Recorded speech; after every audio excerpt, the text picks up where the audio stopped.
Okay, so the Empress, number 3. Oops.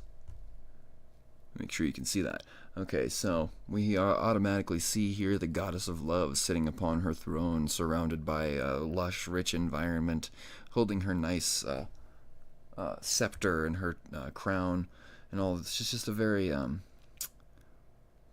enchanting kind of card, which has to do with the sense of enchantment, is one of the keywords that I usually associate with this card when I pull it in a reading.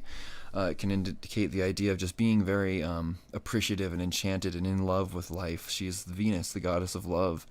But more often than not, this doesn't actually have to do with love in a romantic sense as much as a love with like an infatuation with something, with a concept or an idea, or more so of a state of being just very loving and fertile in a sense.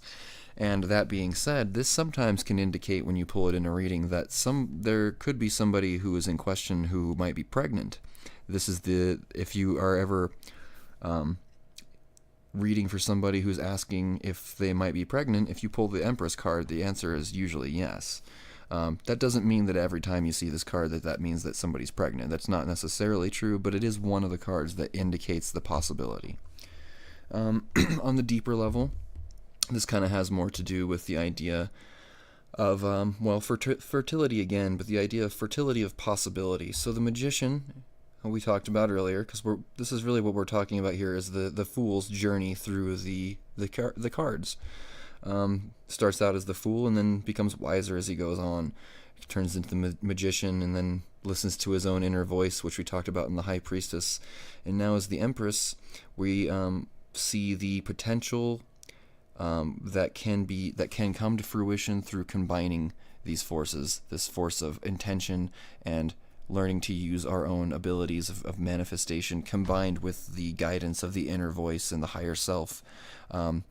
Putting these things together creates an environment that is very ripe and fertile and pregnant with possibility.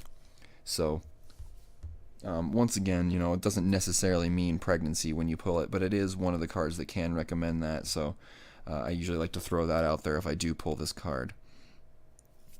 That pretty much covers it as a quick basic overview of the Empress. Hopefully you enjoyed the video.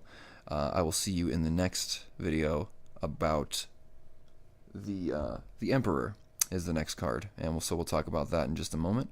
I hope to see you there.